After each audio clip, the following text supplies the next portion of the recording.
Yes. How do you want to solve the conflict on tariffs between the EU and the US? Between who? The conflict on tariffs between the EU and the US. How do you want to solve And US and who? EU, European Union. Oh. How do you want to Well, solve we won on tariffs, actually.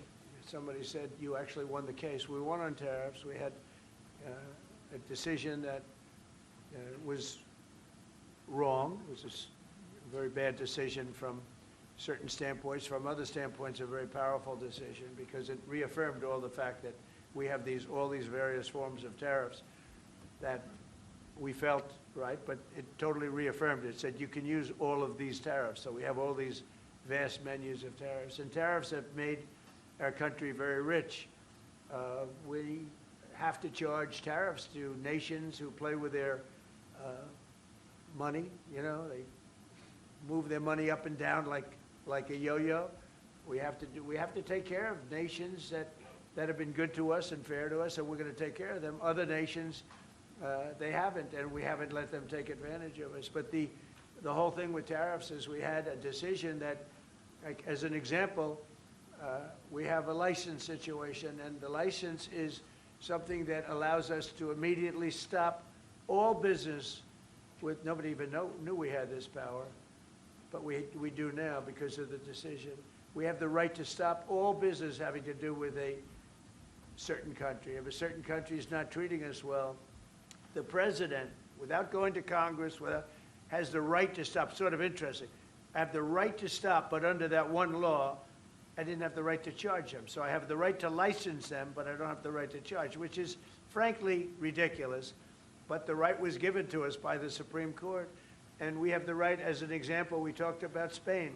I could tomorrow stop, or today, even better, stop everything having to do with Spain. All business having to do with Spain. I have the right to stop it.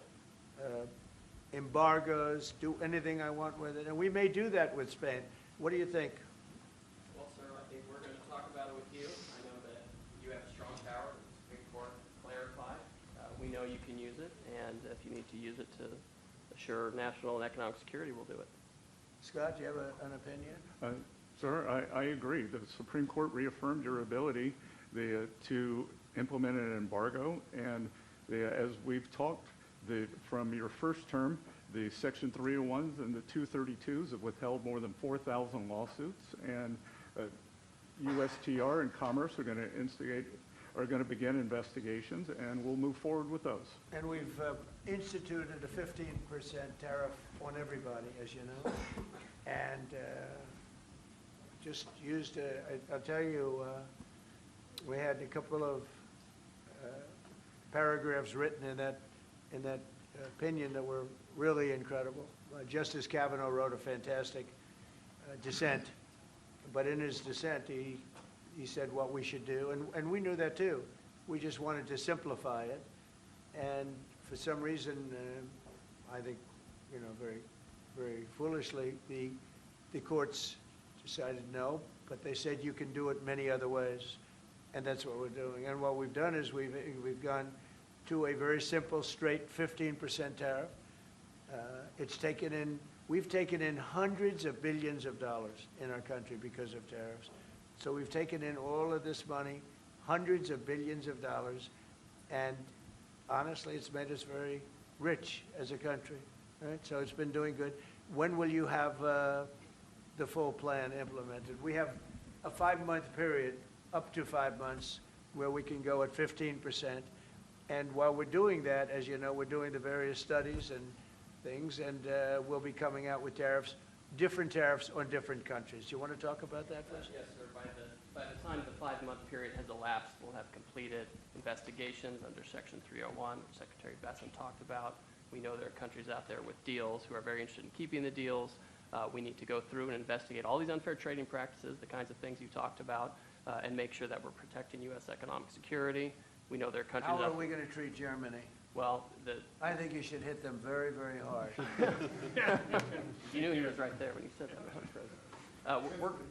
they want to, they have expressed an interest. Germany's been quite constructive in wanting to move forward and be helpful. You know, the rest of the EU will talk to them as well, but obviously we'll. I will say every country, every single country wants to make the deal they already have. In other words, a deal that we have using the other authority, they want to make the same deal. And we'd like to see, actually, we're going to adjust it somewhat upward, actually, but they all want to stay in the deal, and so we'll probably be able to do that pretty easily.